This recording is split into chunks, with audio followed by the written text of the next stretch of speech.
language learning doesn't have to be difficult. With just a few simple habits, you can simplify your language learning experience and have time to practice the language, even if that day you're extremely busy. Hello everyone and welcome back to my YouTube channel. Here I talk about language learning and share my journey learning English, Spanish, and ASL. The first habit I benefited a lot from is habit stacking. Habit stacking is a simple but powerful technique for building new habits by adding them onto your existing ones. The idea is that you use a habit you already do regularly as a cue to remind you to do a habit that you want to form. Imagine you have a habit of brushing your teeth every single morning. I hope you guys do have this habit. You want to start learning a new language, but you often don't have enough time. With habit stacking, you can make language learning part of your morning routine by doing it right after you brush your teeth. So in this case, your stacked habit would be brushing teeth,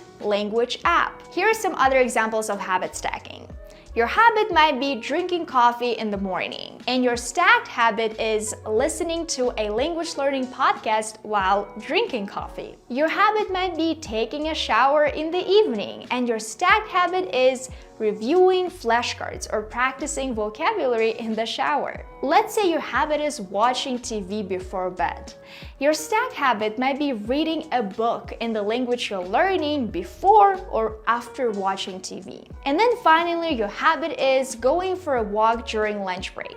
So your stacked habit might be listening to an audio lesson or practicing pronunciation while walking. The way I personally practice habit stacking is every single time I cook, I listen to a podcast in the language that I want to practice. Right now, most often than not, I do it in Spanish because I'm spending a lot of time to really improve my Spanish right now. So every time I cook dinner, I turn on a podcast in Spanish or maybe a YouTube video in Spanish, and I cook and I listen to something in Spanish at the same time. So for me, this way, my habit is cooking dinner because I know that it's important for me and I know that I already do it.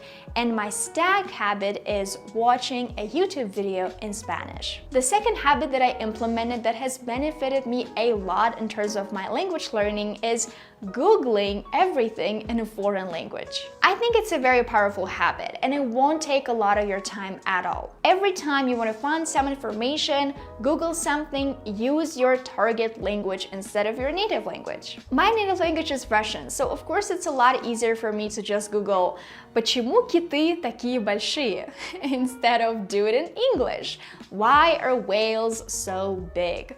Or even better in Spanish, ¿Por qué las ballenas son tan grandes? And voila, I have this article from National Geographic and a 5-minute TED Talk I could check out and learn all the information I was looking for anyway.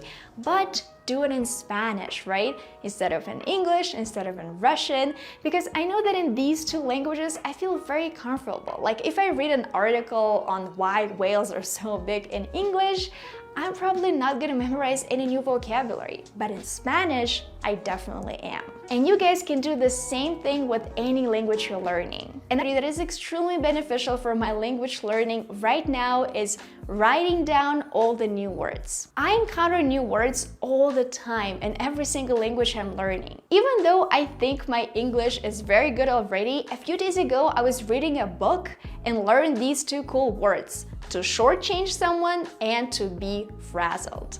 And I was like, oh, these words are so cool. I absolutely have to write them down. So what I do in these situations is I save all the words to my phone to my Notion page because I use Notion for everything, for my work, for my studying. So what I do is I have a Notion page, I open it and I just save all the words. You know, I don't think about it too much. I learned a new word like to be frazzled or to shortchange someone.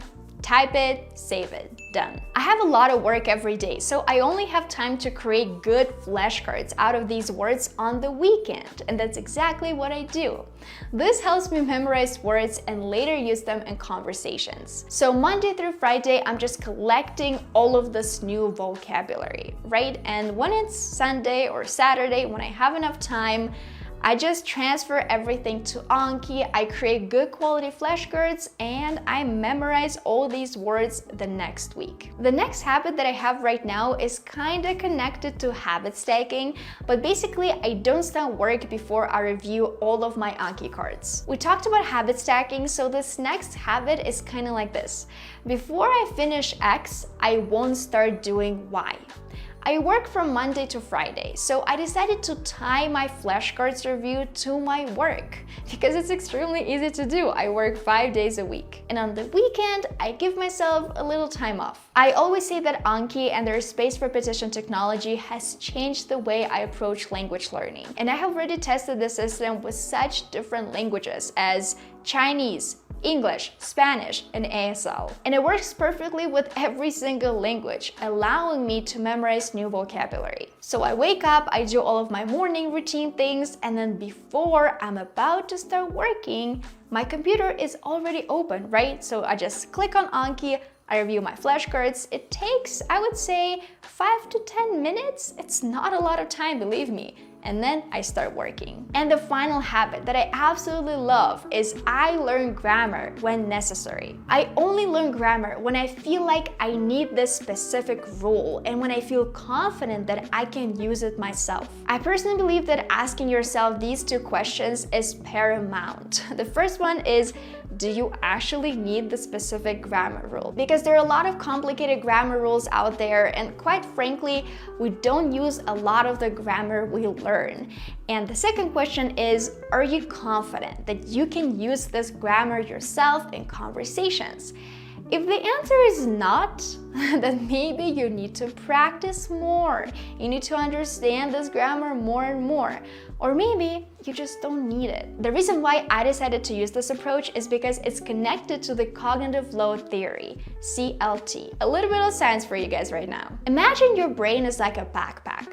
Cognitive load theory is like understanding how much stuff you can put in your backpack before it gets too heavy and hard to carry. Basically, how many things you can stuff in your backpack. When you're learning a new language, there are a lot of grammar rules to remember. CLT helps us figure out how to manage all that stuff without overwhelming our brains. The way I apply cognitive load theory to my language learning is by breaking down my learning into smaller, manageable chunks. Instead of trying to learn everything about this one grammar rule at once, all the rules, all the exceptions, all the verbs, absolutely everything, I just focus on this one specific point, of this grammar rule that I absolutely need to understand right now. I give myself a break when I need it, just like taking a rest when your backpack gets too heavy. So I hope this video was useful. I really hope you learned something new. And I wish you success in your language learning.